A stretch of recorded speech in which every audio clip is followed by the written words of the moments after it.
ஜெயா தொலைக்காட்சி நேயர்களுக்கு காலை வணக்கம்.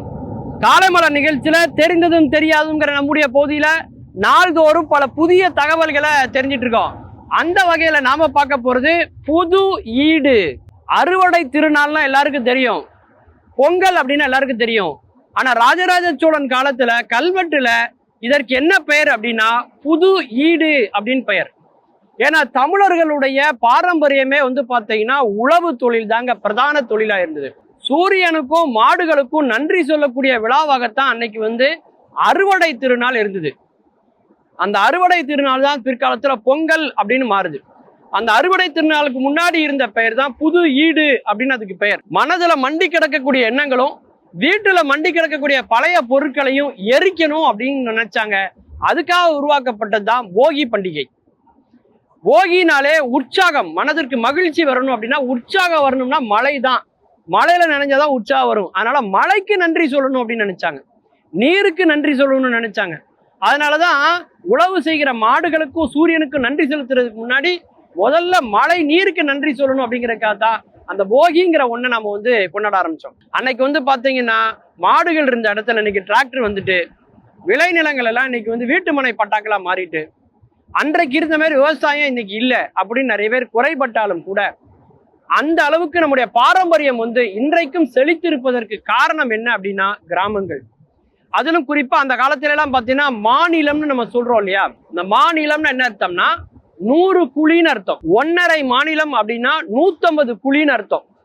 இன்னைக்கு நம்ம செண்டு, ஹெக்டேர், ஏக்கர்னு சொல்றோம் இல்லையா. அந்த காலத்துல குழி அப்படின்னா அதை சொல்லுவாங்க. அந்த அளவுக்கு வடநாட்டிலிருந்து தமிழ்நாட்டுக்கு வந்த சில பண்டிகைகள் இருக்கு. உதாரணத்துக்கு விநாயகர் சதுர்த்தி எடுத்துக்கலாம்.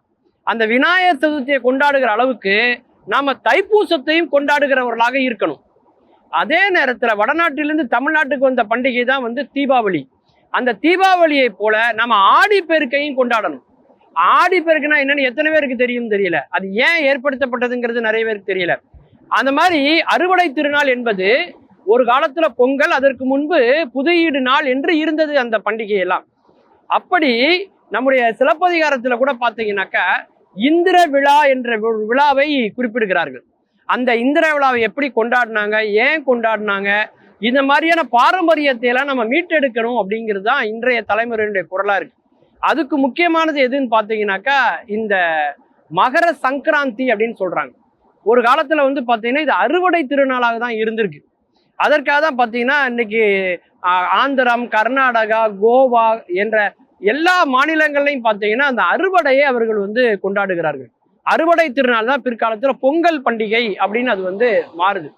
அந்த அளவுக்கு பார்த்தீங்கன்னா அந்த ஜல்லிக்கட்டை அதோட தொடர்பு படுத்தி மாடுகளுக்கு நன்றி சொல்லக்கூடிய ஒரு விழா.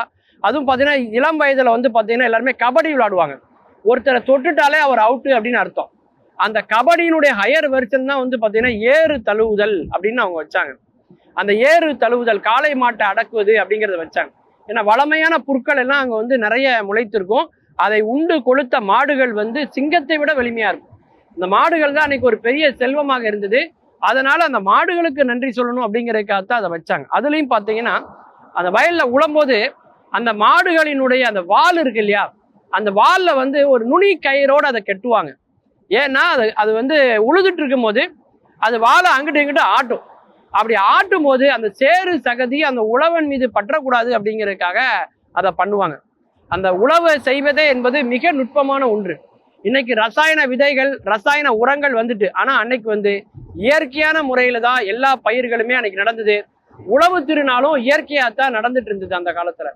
அப்படி அறுவடையை கொண்டாடுகிறவர்களாக அதற்கு ஒரு பண்டிகையா இருந்தது. பொங்கல்னாலே நாம புதுப்பானை, பச்சரிசி, ஜல்லிக்கட்டு அதுதான் நினைக்கிறோம். ஆனா அதை தாண்டியும் பாத்தீங்கன்னா அந்த பொங்கல் நாள்ல தான் பாத்தீங்கன்னாக்கா நிறைய கோயில்கள்ல குடமுழுக்கு நடந்திருக்கு. 10ஆம் நூற்றாண்டுல பாத்தீங்கன்னாக்கா நம்முடைய சோழர்கள் அவங்க எல்லாம் பாத்தீங்கன்னாக்கா நிறைய குடமுழுக்குகளை பண்ணியிருக்காங்க. பராந்தக சோழன் அப்படி பல பேரை நம்ம சொல்லலாம். செம்பியன் மாதேவி அப்படின்னு பல பேர் பாத்தீங்கன்னா பல சிவாலயங்களுக்கு குடமுழுக்கு செய்வதற்கான உகந்த நாளாக அந்த அறுவடை நாளை தான் அவங்க வச்சிருக்காங்க. அது மட்டும் இல்லாம தலைமுறைக்கும் அந்த கோயில் சிறந்து விளங்கணுங்கிறதுக்காக பல ஏக்கர் கணக்கான நிலங்களை அவங்க எழுதி வைத்த நாளாகவும் அந்த பொங்கல் திருநாள் தான் இருந்திருக்கு. மீண்டும் பல புதிய தகவல்களோடு அதில் அறியப்படாத பக்கங்களோடு உங்களை சந்திக்கிறேன். நன்றி, வணக்கம்.